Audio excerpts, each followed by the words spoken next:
Ang babae to. Siya kasalanan sa akin. Maraming kasalanan. Oo. Ha? Ano kasalanan? Tulad ng ano, sabihin mo at baka makatulong ako. Ha? Sakit. O, tulad ng ano kasalanan sa'yo? Ang hirap po. Ang hirap. Ay! Ano? Ikasabi ka na sa akin na totoo. Para hindi ka masaktan. Ha? Ikaw din, ha? Kumukulang at nagpalaki ng tiyan ng asawa nito. Hindi ko po alam. Ha? Anong hindi mo alam? Tinulungan ko nga siya eh. Sino yung siya? Sino yun? Tinulungan ko na nga siya sa manggagamot eh. Oo, tinulungan mo sa manggagamot, pero pati yung asawa niya, kinula mo. Matagal na po yun. O, matagal na. O, anong pangalan mo? Ay, Evelyn nga eh. Evelyn. Anong kasalanan nito sa'yo? Hanggat hindi ka nagsasabi sa akin, eh, pahirapan kita. Hindi kasi siya naipangako sa akin ah. Ay! Ibig sabihin, magagamot ka rin. Hindi po. Makukulang ka lang. Ha? Makukulang ka lang. Ay, pinakulang- sumasayaw lang ako sa club. Hindi ko alam. Sumasayaw ka saan? Sa club, no. Hindi ko alam. Sa club. O, beles ka pala. Oo. Pwede ba akong Eh, makapagpilitan sa'yo? talentado siya. Yung dami niyang babae. Niloloko nga niya yung asawa niya. Oh, ngayon. Ang bait-bait nga ng asawa niya. Hanggang ngayon niloloko Oh. niya eh. Ngayon, Kahit sa pera, mapapalit mo ba ang tiyan ng asawa nito? Ha? Wala. Ano nilagay mo sa tiyan ng asawa nito? Ano nilagay mo? Hindi mo alam. O, tikman mo dito. Pinuntahan nga na ako ng asawa niya. Iral! Hindi ko nga po alam. Ha? Wala na ako alam mula noon. Wala Wala na. ka nang alam mula noon, pero hindi Baka mo po alam. dahil driver siya. Ah. Mayroon na naman siyang babae. O, Hindi may ko babae na alam. naman. Eh, isa ka sa naging babae niya. Opo. Oh. Ano apelido mo, Evelyn? Pedro Solo po. Oh. Ngayon, bakit naman pati itong asawa niya, pinahihirapan mo? Kasi po tanga siya. Isa nga siyang teacher pero tanga. Masyadong mabait sa asawa. Hanggang ngayon Oh. nga eh. Kaya naawa ako sa kanya. Nakikiyamot ka na ng pagmamahal sa asawa nito, tapos sasabihin pa ka na to. Ay, kung ito hindi naging mabait, kung ito hindi mabait, hindi baka ikaw eh, sinalbahin na lang to. Ha? Oh, may tatanggalin mo ha. Ako yung nakikiusap sa iyo. Tanggalin mo kung ano man yung nilagay mo sa asawa nito. Dahil kapag hindi mo tinanggal, mamamatay ka. Tandaan mo. Ha? Isip ko nga po, hindi ko na madala. Ang Kasi babae matagal na. Opo, ang babae lang ang naano ko kasi gusto ko, iwan niya yung asawa niya eh. Pumunta na nga siya sa Amerika, pinalik pa siya. Gusto mo, masolo mo na yung asawa nito. Hindi naman niya yung, hindi nga, meron So, nagsasayaw ka ba? dati po. Nagsasayaw ka, magaling ka sumayaw. Ako din, magaling sumayaw. Tingnan mo, para sayaw kita. Hindi po, matanda na ako. Hindi po. Oh, sayaw! Oh, sayaw! Sayaw! Ano? Oh, ano? Lalaban ka pa? Oh, tatanggalin mo na ang ano, baka kung anong madali mo dyan. Eh, baka kasi ikaw sumayaw. Ngayon, wala akong gustong mangyari, kundi tanggalin mo na ang sumpa, ang kulam na nilagay mo sa katawan ng babaeng ito. Gayon din sa asawa niya. Ha? Tanggalin mo. Ako ay nakikiusap sa iyo, ayaw kitang saktan. Pero dahil lumapit sa akin ang taong ito, tungkulin ko na pagalingin to. O, tanggalin mo na. Ayaw mo tanggalin? Ha? O, tanggal. Sige, para hindi ka na masaktan. Tanggalin mo yung nasa ulo nito, sa dibdib nito, sa tainga nito. Lahat ng sakit na nilagay mo, tanggalin mo. Bilisan mo!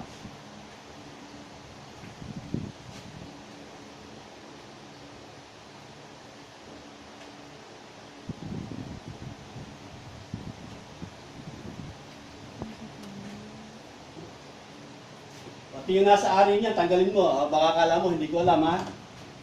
Tanggalin mo yung nasa ari niyan. Tanggal lahat.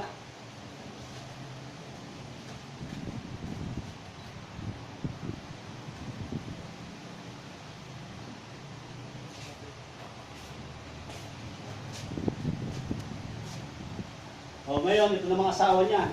Tanggalin mo kung ano man ang nilagay mo rito. Tanggal. Hindi ko po alam yun. Hindi mo alam, alam ko ikaw yan. Tanggalin mo. Tanggalin mo. Hindi ko nga po alam yun. Bakit? Yung pong babae niya siguro. Ay, ikaw ay isa rin sa naging babae niya. Meron pa po. Ha? Meron pa po. Totoo po ba yun? Marami po kayo naging babae. Meron po siya, Ha? yung bago, yung... May bago ka pa raw. Ha? Yung po lagi niyang Patay, sabi ko nga sa inyo, hindi kayo makapagsinungaling sa akin. Ngayon po, kung kayo magsisinungaling sa akin, para ano pat kayo pagtataya ko ng buhay ko? Paano kung matalo po ako dito? Siya po talagang naging babae ko noon. Oo. Pero sa lukuyan po, wala Ay, siya. marami na po kayo naging babae, kaya hindi niya maintindihan kung siya ba yung, ano. O sige, tanggalin mo na lang yung ano, yung inilagay mo sa akin itong lalaki. Tanggalin mo. Yung nasa ari niyan. Yung nasa ari, tanggalin mo. Hindi niyo ba nakapansin na may kakaiba kayo nararamdaman niyo sa ari niyo? Wala na po ba? Ha? Wala nang galit. O, isa po yun sa ginawa sa inyo, kaya nga po pinatatanggal ko. Sabi ko sa inyo, tatay, hindi kayo pwede magsinungaling sa akin. Sinabi niyo ba sa akin na hindi na nagagalit sa titimi niyo? Hindi, pero hindi ba kayo nagtataka? Alam ko. Ano ba? Kasi yun po ay parusa sa inyo, no? Inyong mga naging babae. Tayo mga lalaki, ay siguro dumadating sa buhay natin yan. Pero wag po tayo manloko ng babae. Kung dumating sa buhay natin na dumating yung ganyan, mahalin natin. Hindi yung isang bagay lang ang gusto natin sa isang babae. Di po ba?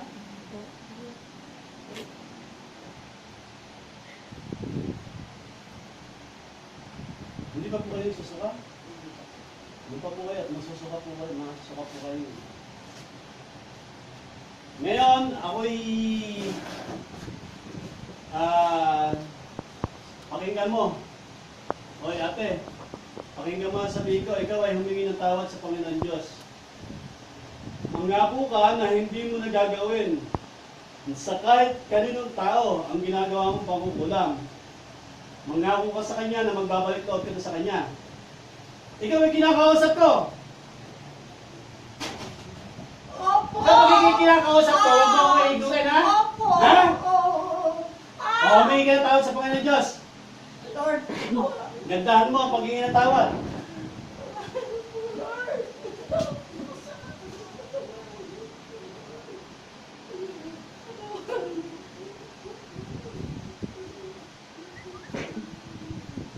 Napangako ko po sa inyo na hindi ko na po gagawin ito kahit kaninong tao.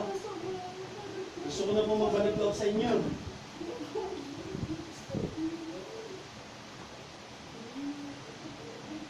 Sa pamilya nito, humingi ka ng tawad.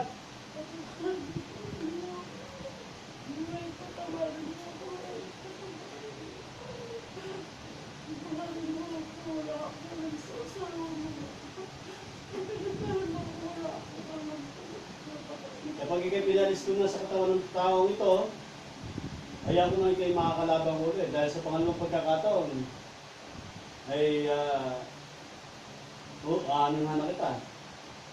Sisintayin na kita. Ha? Ako'y babae. Pero masama akong magalit. Ako ay nakikiusap sa iyo. Tigilan mo na yan.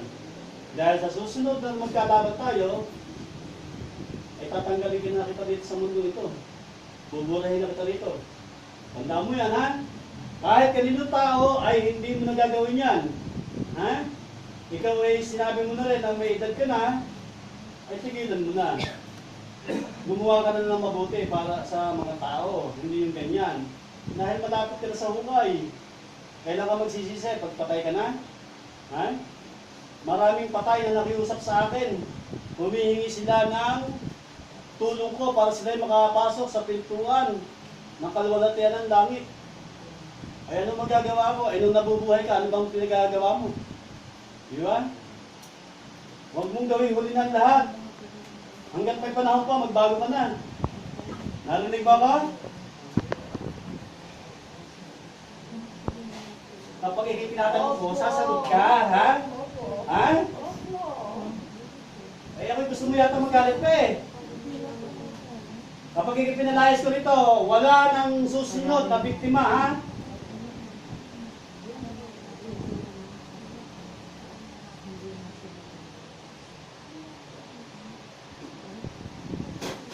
Layas! Wala. Hindi na yan eh. Ha? Ano pinagagawa ninyo?